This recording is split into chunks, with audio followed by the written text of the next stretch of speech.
6:30 till 7? Yeah. So I've just Perfect. started the recording for Helen. So we're going to meet at 6:30 to 7:30. Is that correct? That's Yeah. it. Yeah, if we can meet with a cup of tea and a mince pie or a piece of Christmas cake, and we'll have a chat over mince pie and Christmas cake, and then I'll have my Christmas jumper on ready because I will have my do goody goblin outfit. So that'll be great. I can model that for you. Unless I have my Starling, I might do both. I might have a do goody goblin Starling outfit on. So I'll just have a mince pie in each cheek. Yeah.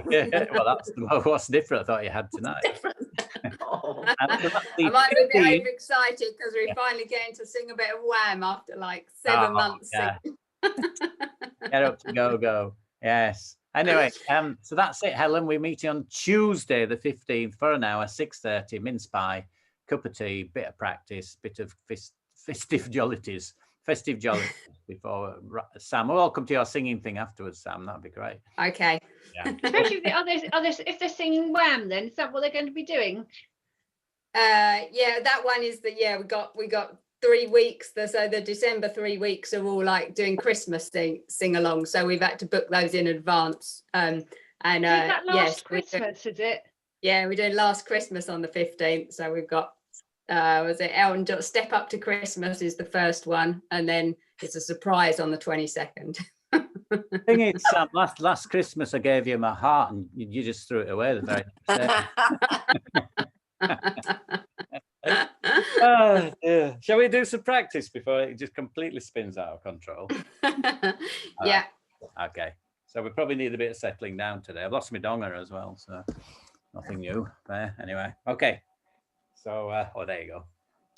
So if you'd like to mute yourselves, and you can turn your screen on or keep it off, or turn it off and turn it on. I don't know, whatever's comfortable.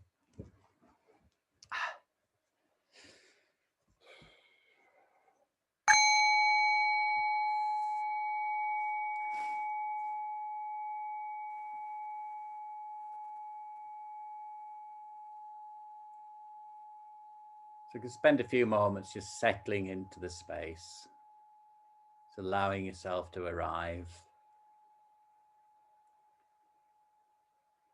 just letting go of any busyness in your mind.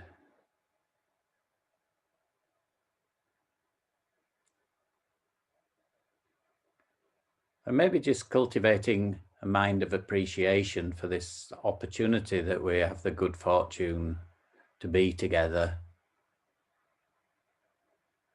And to spend time stopping, actually, just stopping.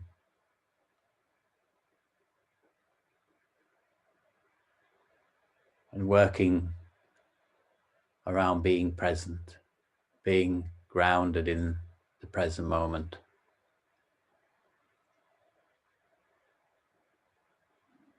Just check how your mind is. Check how your body is just at this moment in time. Maybe check what the emotional tone is underneath. And just being happy, whatever's going on for you right now is just fine.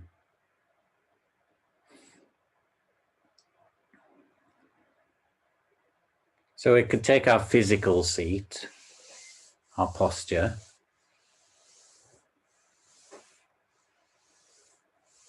And start this by letting our attention go all the way down to the soles of our feet.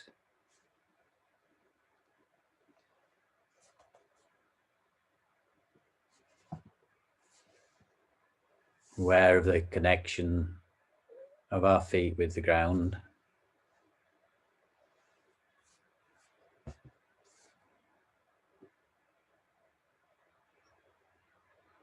Just the sensations, being aware of the sensations of pressure and contact and how that actually manifests, felt sense. Maybe some tingling around the feet, around the soles of the feet and the toes. Maybe some areas that are just absent of any feeling. Then the sensation of the carpet maybe, or the floor. It could be a hardness or a softness. And aware that the feet are not only on the floor, but also connected with the very earth itself beneath us.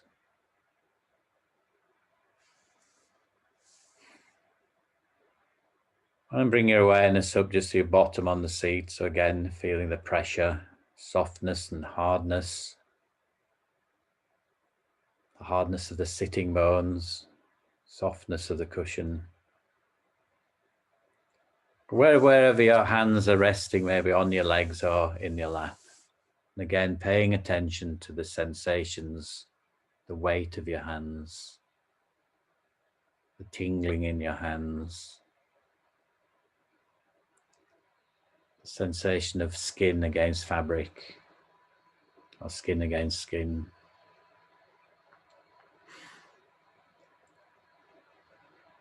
Lifting your awareness further so you can spend a little bit of time lengthening the spine and aligning the spine.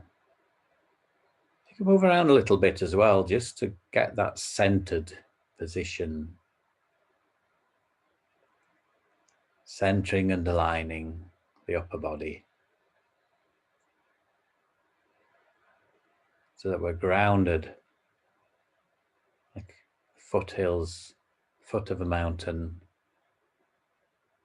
and then the upper body beginning to rise up towards the sky, the ceiling.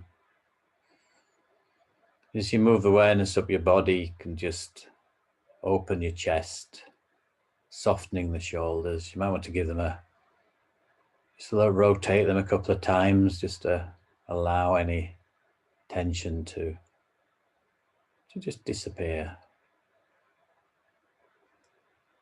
Tucking your chin in, the crown of your head's the highest point of your body.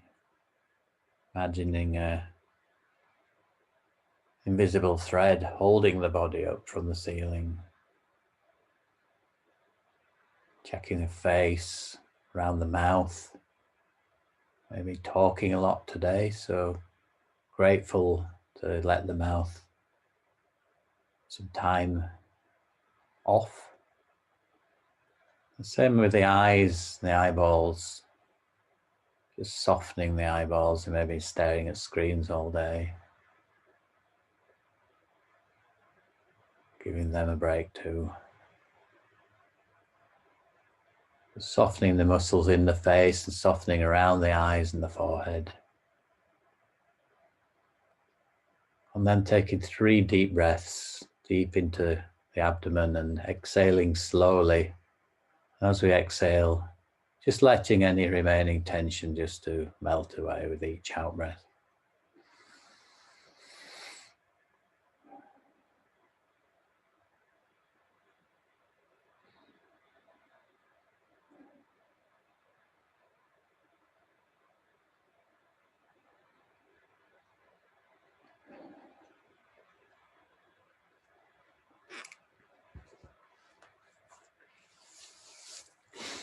And then settling back on the natural in-breath and out-breath.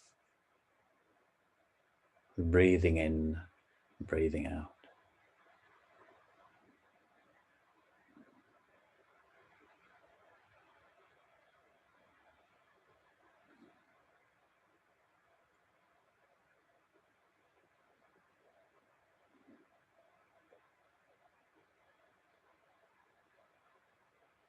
Gently guiding the mind back to the breath if it becomes distracted.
And to help prolong our focus, to strengthen our focus, we can now bring our attention to the breath in the body. So noticing where the in-breath and the out-breath are most prominent, bringing our attention to that point and holding it there.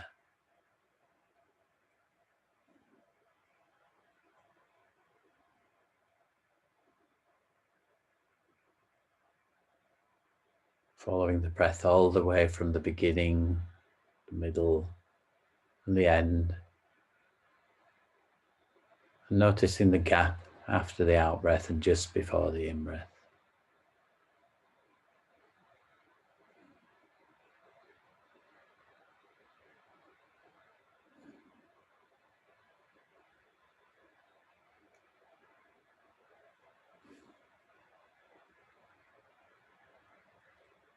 Being happy to dwell in that gap until the next breath naturally comes along.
Just checking from time to time that we're anchoring our breath in the body, feet on the ground.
And now let the breathing in and breathing out go into your peripheral awareness, just into the background, maybe 20% of your awareness on that, and bring your full attention, full awareness to the body breathing.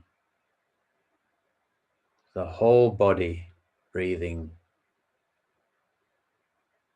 filling with air as you breathe in.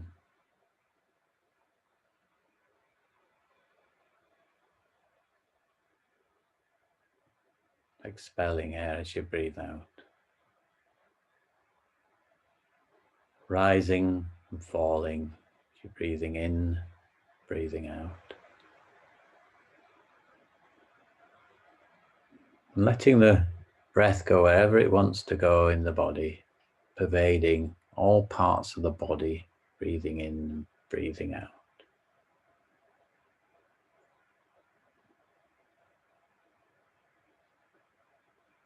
So now your object is the whole body breathing. Breath in the background, body in the foreground.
And as our practice unfolds and we open our awareness to the whole body breathing, we may notice that the breath is becoming more and more subtle,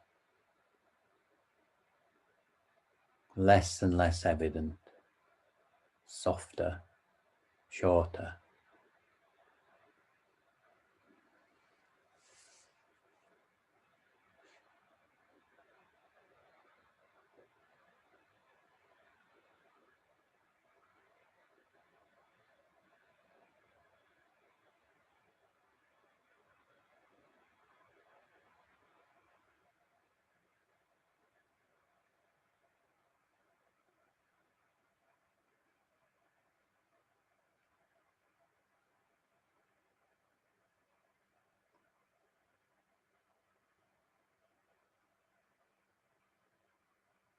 As the practice unfolds, you can become aware of receiving sensations in the body. With whole body awareness, just allowing them to arise and disappear naturally.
So breathing in, calming the body. Breathing out, experiencing calm.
So as we sit here, breathing in and breathing out, just notice any subtle, pleasant feeling of the experience.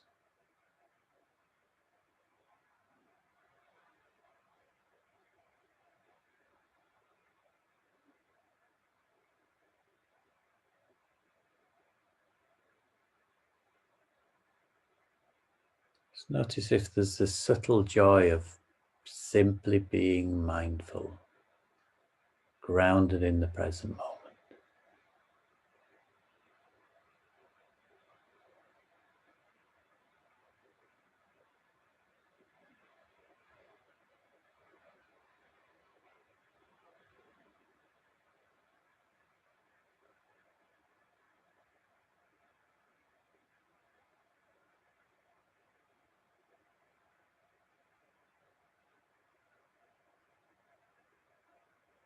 And if we wish, we can cultivate that joy, just thinking how wonderful just to be here together in this virtual space, practicing meditation together.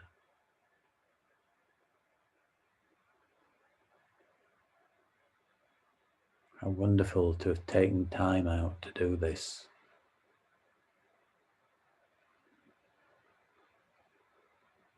To have the good fortune to do this.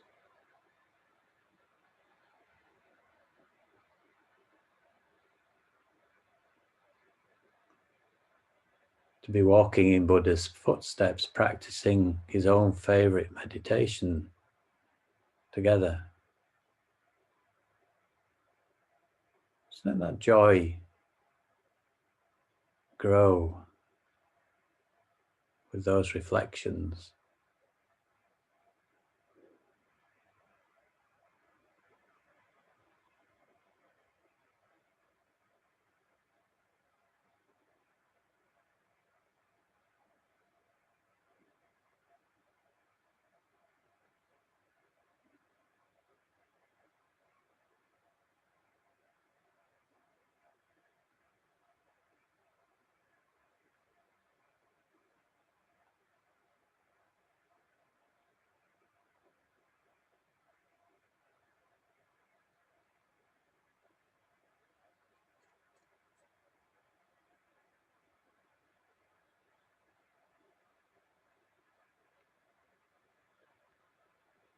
And at some point, it's okay to let go of the joy and then just settle into a more contented happiness. Something softer, something deeper.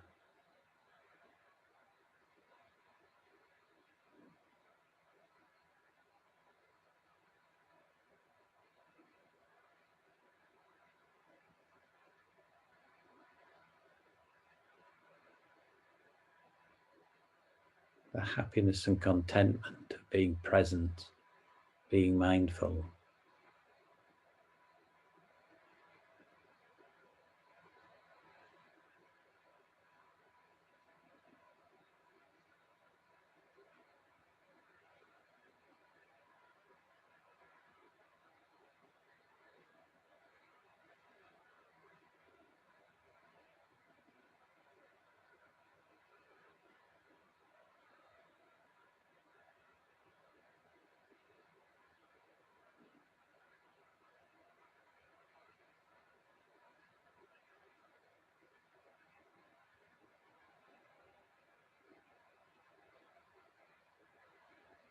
So on the natural in-breath, we can cultivate the happiness or contentment.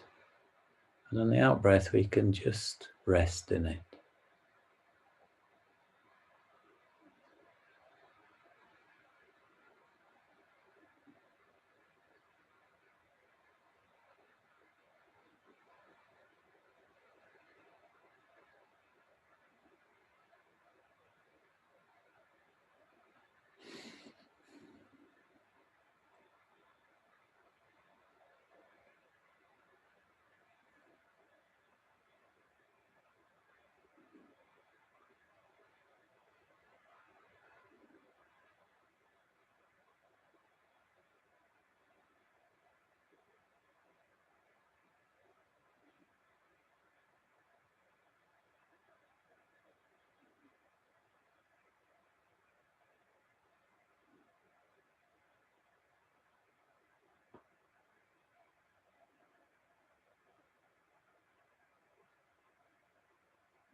Grounding back in the body, anchoring the breath in the body if we drift away. Breathing in, breathing out.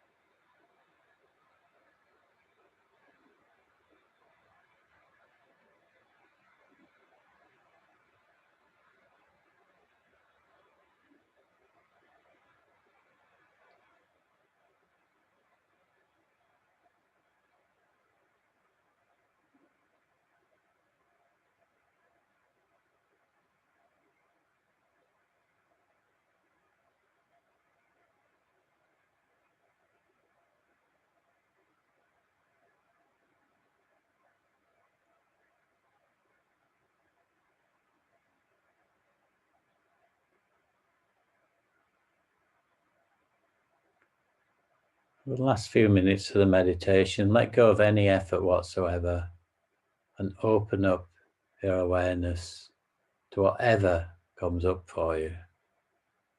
Those sensations, sounds, thoughts, feelings, pictures, whatever comes up, just be with it. Be with your experience in each present moment.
Now bring your awareness back to your body, your feet, ground, the cushion, the room around you, the virtual space, all of us together here. And when you're ready, you can end your meditation.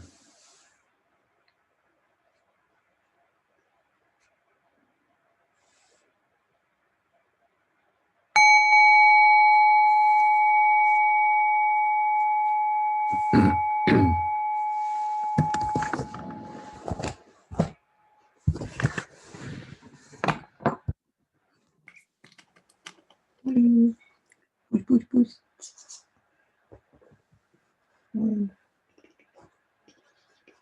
Oh, has he been spoilt now, allowed up on there?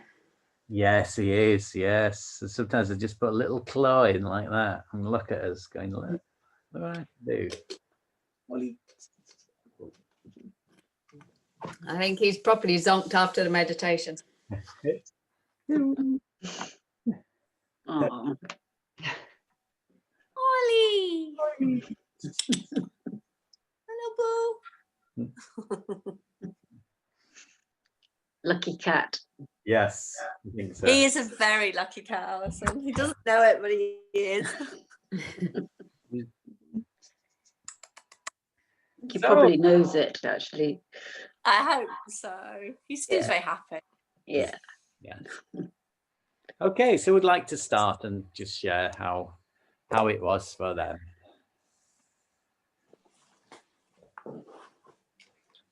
Yeah, it was I'll go first then. It was yeah, it was nice. It was just what I needed. It's felt very calming and peaceful at the end of it, and yeah, settled down quite quickly actually. I thought it might take longer to get into it, but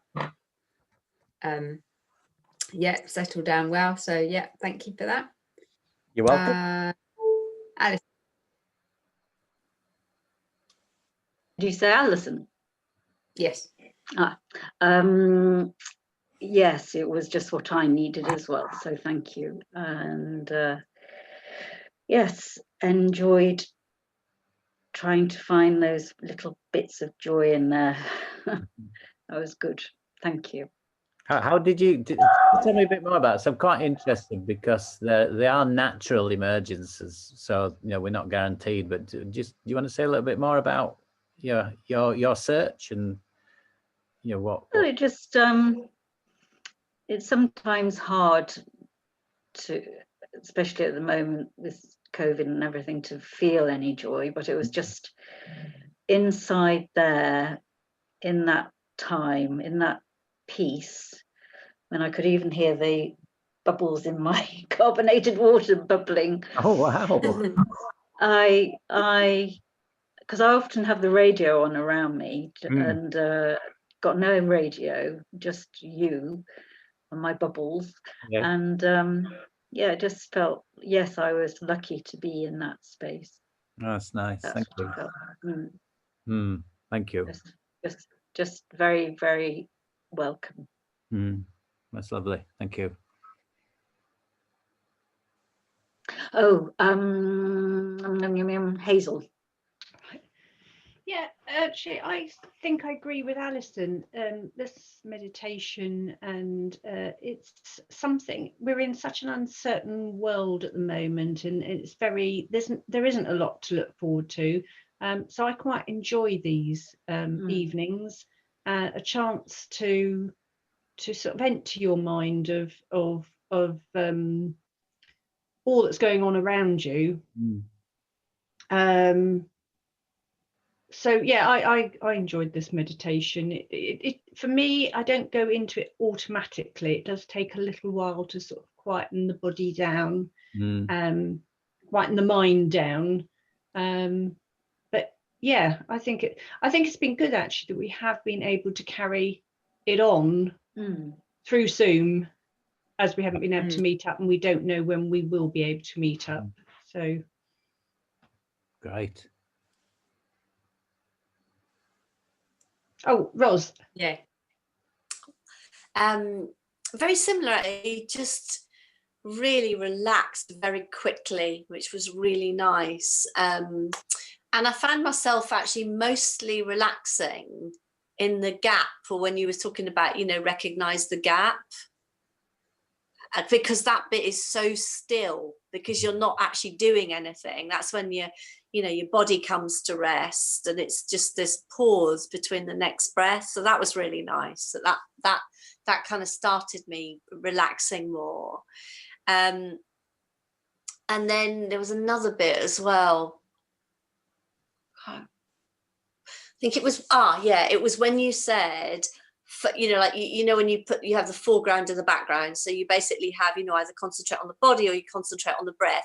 And because I'm better at this broader sense of awareness than more focused, and that's part of my kind of problem in everyday life, is I get distracted, and I like the broader picture, and I find it hard to really focus down unless I'm really, really interested in something.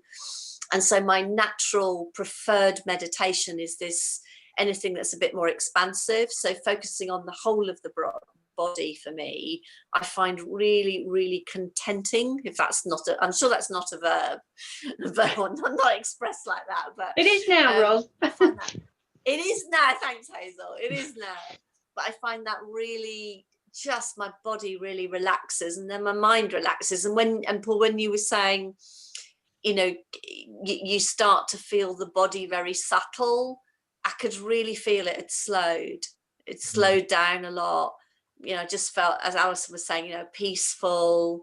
I was quite conscious of the little buzzing in my body, you know, in the middle. There's a lot of warmth in the middle of my body, you know, like my breath and when I've been eating.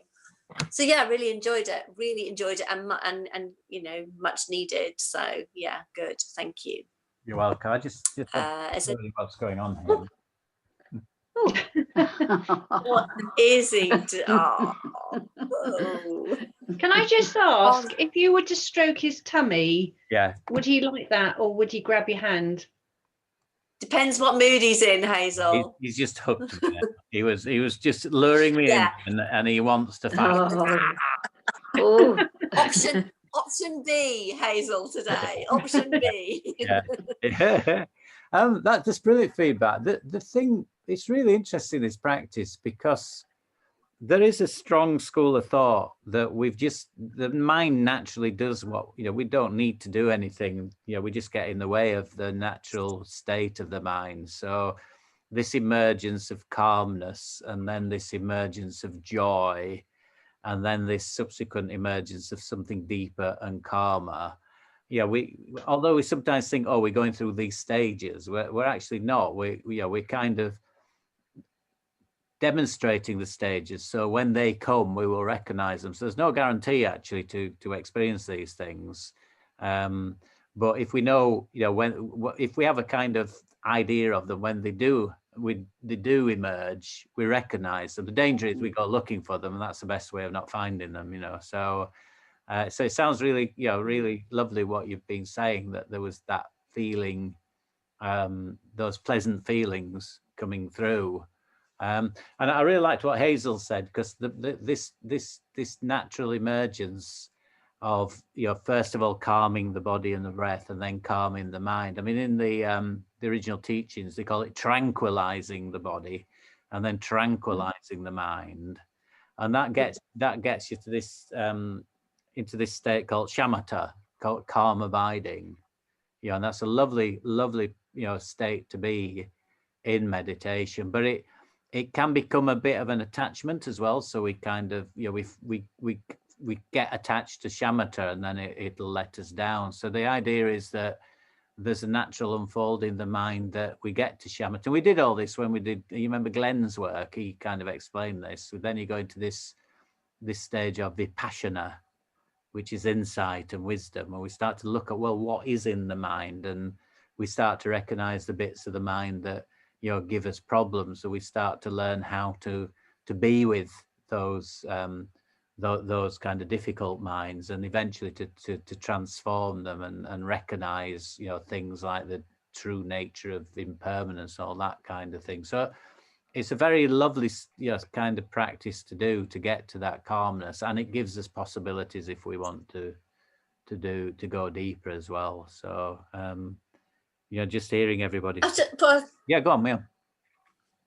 But no, I was just going to say, it's funny actually, however you feel, sometimes, like, I came back and I was tired, like my body was tired, my mind was racing, and you think that that's how it will be for the day, don't you? Like you come home, you think, well, that's how I am today.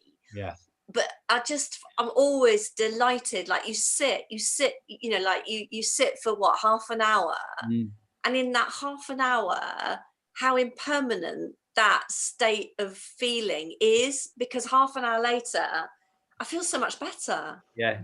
And I didn't feel bad. I just felt less comfortable than I feel now. And I sometimes forget how powerful it is, because obviously I sit in the morning, and when you get up in the morning, it's kind of neither here nor there, but actually in the evening, you've actually had the whole day to color how you feel. And actually to practice kind of like early evening can change your later evening. If that makes sense. But it's just the impermanence of it when you think it's so solid. Yeah.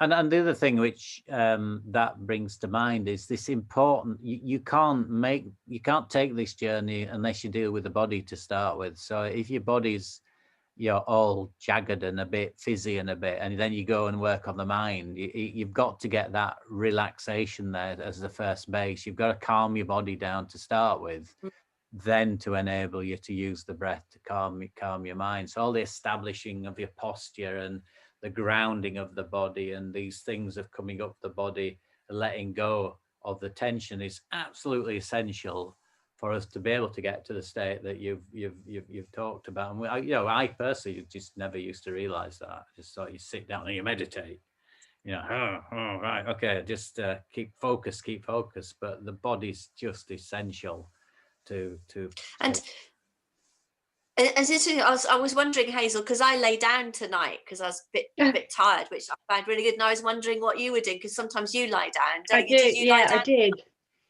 I was also at the beginning, if your mind is a bit busy at the beginning of a long meditation, is to what also helps to relax and focus is I don't know, just when you're working through the body is to tighten certain areas and then let go. Yeah, brilliant, absolutely brilliant. Yeah, So sometimes That's I good. do that. yeah, that's a really valid technique. Yeah. Get that in yoga a lot. Very good. Yeah, Mm. yeah. You can do it all the way. You could everything, can't you? Toes right up to. I like that Yeah. when you screw your face up and then let it go and. Yeah. And yes, I think that's It's it. always really interesting when you tighten your face up, because you never realise, I don't think, how much tension is in your face. Because I guess well, for me anyway, you can feel it in your body, and you know when you kind of where you hold a tension and kind of you can feel it there. But it's only when you when you go all the way through the body and you actually tense your face, and then you just feel so much like just relaxing around your jaw, and it's like it's just an area that you don't really realize. Well, I don't, how much you kind of There's hundreds of carry there. there's literally hundreds. And the other thing is smiling has a really beneficial impact. Just putting on a heart, Thich Nhat Hanh says a half smile, on your face. And sometimes you feel a bit silly sitting there and smiling, but you can do it when nobody's looking. And that has really beneficial in terms of relaxing and everything. So it's worth doing, definitely. But yeah.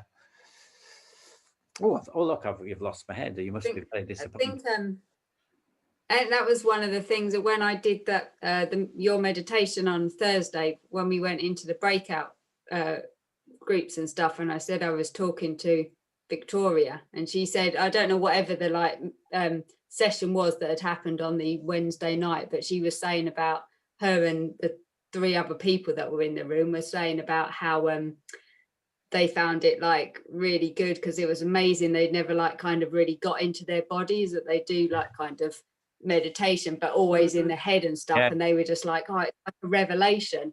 And it just made me really appreciate how both of you always, for so long now, we've done getting into your body and really the grounding and stuff like that, and just kind of thought, wow, these people that are doing it all the time, and you just I guess assume that everybody does that, but obviously everybody doesn't. So I did 15 years of that. 15 years. Yeah, before I started yoga and mindfulness came in, I was doing those sort of meditations. It was total revelation to me, and people still doing it. Sorry, Ros, what are you going to say? No, I was going to say, on this 5-year course I'm on, we're in practice groups. There's like 160 of us, and I'm in a practice group. Well, it's called a study group. And I find it just amazing. These people have been practicing upwards of 20 years, and it's such head practice, and I just, like you're saying, Sam, I just find it incredible because, we always talk about practice. So that's what I bring to the group. I talk about practice and, and how you are in your body and your mind. And I really am in the group. I am in quite a minority. There's a few of us, but we're in quite a minority. And I find that really, part of that is the Tibetan Buddhist is very conceptual. It's very ideas based, and it's very analytical. And the challenge with that is you get stuck in your head. And if you've got a tendency to overthink and ruminate or worry or become depressed, your mind will just, it will pull in. And then it's very hard to meditate. You've got nowhere to go with that, because your tool that you need, you're actually, you're not helping it relax. And, I think a lot of Tibetan Buddhists, which is our original background, are only now discovering body scans, relaxing the body, using the breath. And it's this kind of, oh, grief, this is what we've been missing. So I think you're right. It's incredibly powerful, isn't it? Yeah, I think it's one of the the big things. It was definitely a turning point for me. It was like kind of getting out of your head and getting into your body and getting grounded. It's funny because the Lama, I spoke. Lama Yeshe, the one they were talking about at the Big Love Festival, he used to say, put your mind where your body is. You know, he used to say that, but people didn't kind of get that. Go, oh, yeah, I'm thinking of my body. My mind's thinking about my body. You know, and I heard it. Thinking of it. Really interesting. There's a black Lama, and he's doing work, and he was guiding some body work the other day, and he kept saying, imagine. And it's not about imagining. You know, I was really kind of surprised. And it's in the Tibetan tradition, and it's this idea of, you know, Right. visualizing and imagining. That's all up here. You know, when you're in your body, you're in your senses. You know, you're in a different mind then. So it's kind of pervades the Tibetan tradition, I think, and it's really interesting. There used to be a big pushback with us, didn't there, Oz? You know, this mindfulness stuff. What's that all about? Not proper. Hard for us. Yeah.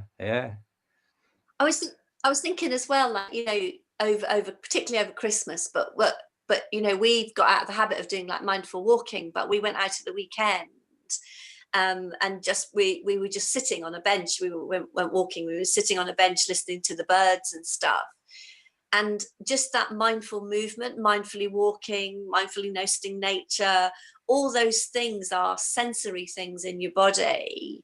So even if you're not doing like sitting practice, particularly over Christmas and stuff, you know, even if to go for a walk on your own, just can keep your practice quite living when if you haven't got time to sit. And I realized at the weekend, I thought, yeah, this is lovely because it's so peaceful with the birds twittering away, and you know, but it's just the sensory bypasses the thinking. You know, you just hear, you just see. So it one of the practices, I know we've done this in the past, but you know, is just to pick a sense, you know, to pick sound or to pick sight, and particularly like now with the colors, you know, and just use that as well, just to bypass the thinking and really kind of ground us in the body and the practice. So I don't know, I was just thinking I think we should probably do that more. Like I was thinking Paul and I, we're out a lot, and that'd be nice to do over Christmas break actually. Definitely, yeah. Yeah, I've still been going for my walks every weekend. So even though it's the winter, because in the past I'm kind of like not really a winter person. I'm definitely a summer person stuff, and I like kind of it's raining, I won't go out there. But whether it's because you're just in the house all day long, it's just like I really look forward to getting up at the weekend and like really early and just like for an hour and a half and just wander. I just like to kind of just try and make a note of just things that are like, because I'm going around the same kind of few walks around the village every week, it's just noticing the things that have changed, like, and different things that you spot each week, so that there's like, it's wonderful, isn't like, it? Yeah, we like that, going thing. back and seeing the change and seeing the seasons. It's really wonderful, and you start, it's great practice actually. Can I just come in there? It's interesting because I think I started to look at we've had a couple of mists. I think we had one at the weekend, and I was looking out of our kitchen window, and you can see the garden, and if you position yourself at another window, you can see into the field, and they've got sheep at the back of us and what have you.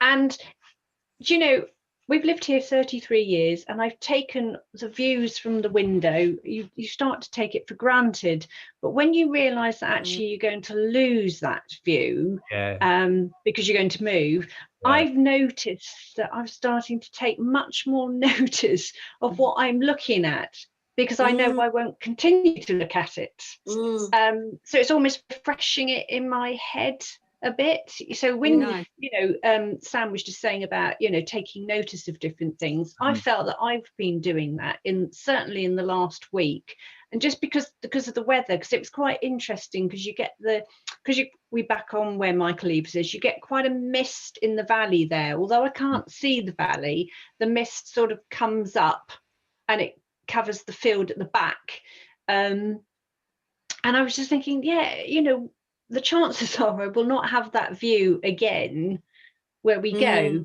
So you sort of, in a way, it's woken me up a bit, because I think I've probably taken it for granted for quite a bit. I think that's really It's positive. interesting, isn't it? You brought back a memory. I think it's lovely. I lived in Huddersfield, you know, mainly till I got married. I got married when I was 20, and then I remember leaving Huddersfield to come down to Somerset the first time in 1982.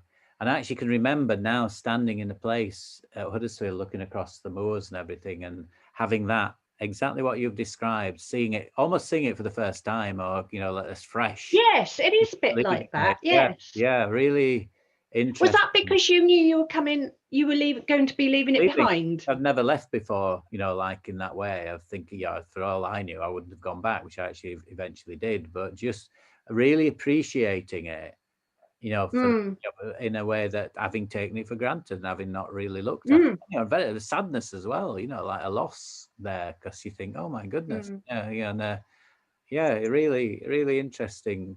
Sorry, Bunny, I keep just jumping in a second. I was thinking, Hazel, I was thinking particularly at the moment, that appreciation is probably a really positive thing. Like you're saying, Hazel, there's maybe, it's been a difficult period, hasn't it? And it's still going on. To actually, that's a nice mind to have, isn't it? To look at and appreciate it.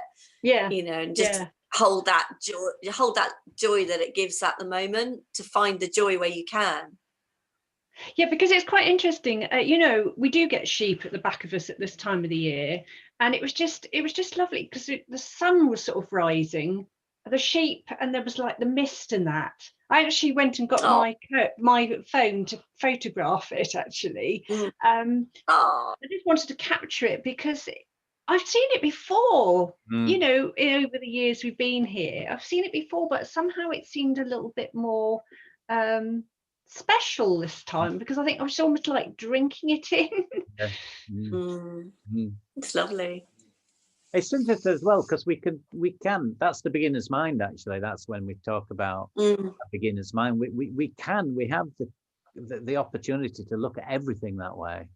As though we're seeing it the first time, all the stuff around us that's just got lost because we just take it for granted, and really sort of looking at something, I think, as though it's the first time that you've seen it. It's a really, it's mindfulness practice. See it, as a child would see it, and see the detail and see the beauty of it, and all that kind of thing. Because that's, the other side is the autopilot that we spend most of our life walking around, not seeing or appreciating. Yeah, I think I've definitely been on autopilot for you get used, you will be everybody will, whatever window they look out of, you get used to what you're seeing, and you almost sort of switch off.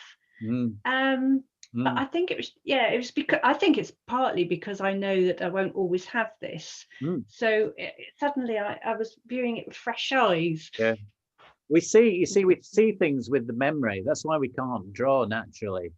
So that's why when you're an adult, somebody asks you to paint a tree, you paint it as you did as a kid, because you don't see things. You see the mental image of things. So often when we look out the window, we're still seeing what we always see in our mind, as opposed to what's actually there. And we stop really looking at things. It'd be a great piece of homework, won't it? To just sort of let's all go away and look out of our window with fresh eyes. Fresh eyes. Yes. Yeah, just see what kind of experience that we have doing that. I shall do it tomorrow anyway.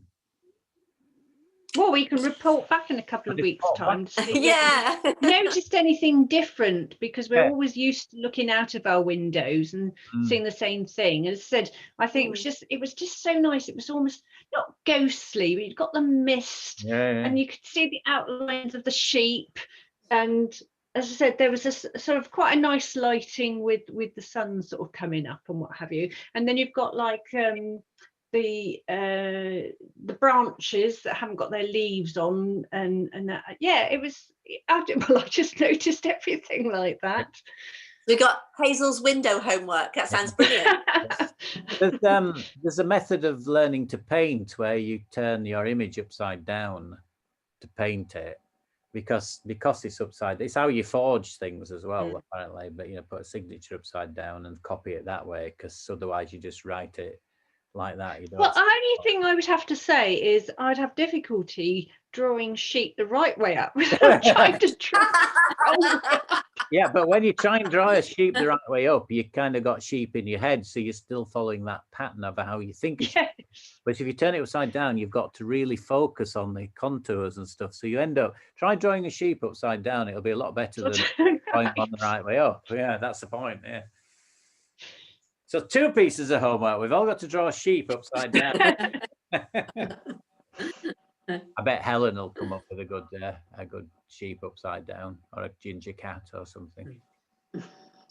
Helen, yeah, please come on the 15th with your pixie, Yeah, it'd be pixie nice. outfit on and things. Paul, can I just mention when I haven't seen anything, but you were going to let us know a charity that perhaps we could Oh, I donate. did or send I a could donate. link. Did I not send Oh, it? it was in the link last week, I think you Mm. sent it. Yeah. Yeah. Oh, you have you? Yeah. Yes, if you look at my email from last week, there were a few things in there. There was the recording. Oh, right. Okay, Yeah. I haven't looked properly it's then. in there. I've done too much scanning. Yeah, if you look at your computer upside down, you'll see it. Okay, folks, I think anything else before we go and start planning for a fortnight hence? No? No. Oh, it's lovely to see everyone. Nice to see everybody. Okay. Thank you. Okay, Bye. yeah. See you. Bye. Bye, Alison. Bye. Bye. Bye-bye. Hazel. Bye. Bye. Thank you, everybody. Yeah, bye-bye. Bye. Bye. Bye. Bye.